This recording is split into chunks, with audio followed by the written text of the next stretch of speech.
हमारे एंटरप्रेन्योर्स के लिए जो 5G टेक्नोलॉजी का इस्तेमाल करते हुए अपना विस्तार कर सकते हैं। ये अवसर है भारत के सामान्य मानवी के लिए जो इस टेक्नोलॉजी का इस्तेमाल करते हुए अपनी स्किल्स को सुधार सकता है, अपस्किल्स कर सकता है, रीस्किल्स कर सकता है, अपने आइडियाज को सच्चाई में बदल सकता है। साथियों, आज का यह ऐतिहासिक अवसर एक राष्ट्र के तौर पर, भारत के एक नागरिक के तौर पर हमारे लिए नई प्रेरणा लेकर आया है। क्यों ना हम इस 5G टेक्नोलॉजी का उपयोग करके भारत के विकास को अभूतपूर्व गति दें। क्यों ना हम इस 5G टेक्नोलॉजी का इस्तेमाल करके अपनी अर्थव्यवस्था को बहुत तेजी से विस्तार दें। क्यों ना हम इस 5G टेक्नोलॉजी का इस्तेमाल करके अपनी प्रोडक्टिविटी में रिकॉर्ड वृद्धि करें। साथियों, इन सवालों में हर भारतीय के लिए एक अवसर है, एक चुनौती है, एक सपना है और एक संकल्प भी है। मुझे पता है कि आज 5G की इस लॉन्चिंग को जो वर्ग सबसे ज्यादा उत्साह से देख रहा है वो मेरा युवा साथी है, मेरे देश की युवा पीढ़ी है। हमारी टेलीकॉम इंडस्ट्री के लिए भी कितने ही बड़े अवसर इंतजार कर रहे हैं। रोजगार के कितने ही नए अवसर बनने जा रहे हैं। मुझे विश्वास है हमारी इंडस्ट्री, हमारे इंस्टीट्यूट्स और हमारे युवा मिलकर इस दिशा में निरंतर काम करेंगे।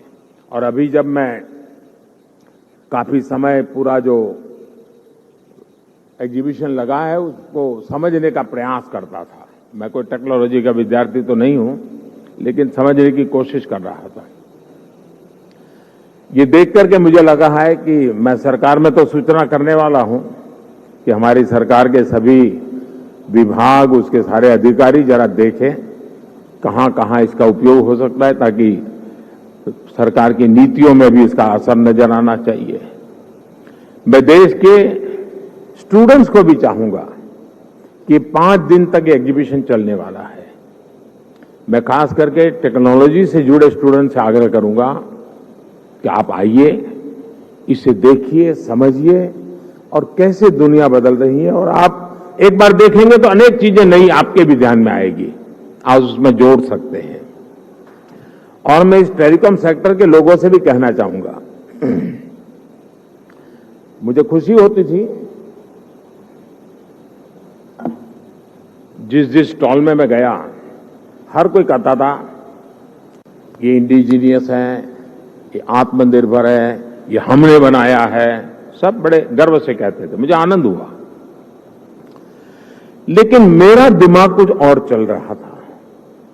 मैं ये सोच रहा था, जैसे कई प्रकार की कार आती हैं, हर एक की अपनी एक ब्रांड होती है, हर एक की अपनी विशेषता भी होती है, लेकिन उसमें जो स्पेयर पार्ट पहुंचाने वाले होते हैं वो एमएसएमई सेक्टर के होते हैं।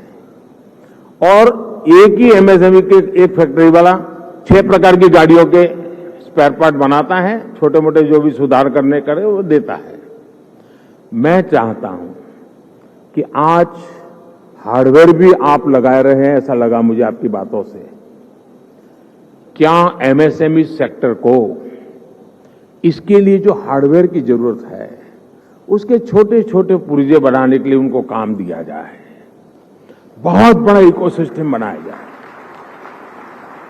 एकदम से मैं व्यापारी तो नहीं हूं, मुझे रुपये पैसे से लेना देना नहीं है, लेकिन मैं इतना समझता हूं कि कॉस्ट एकदम कम हो जाएगी, एकदम कम हो जाएगी।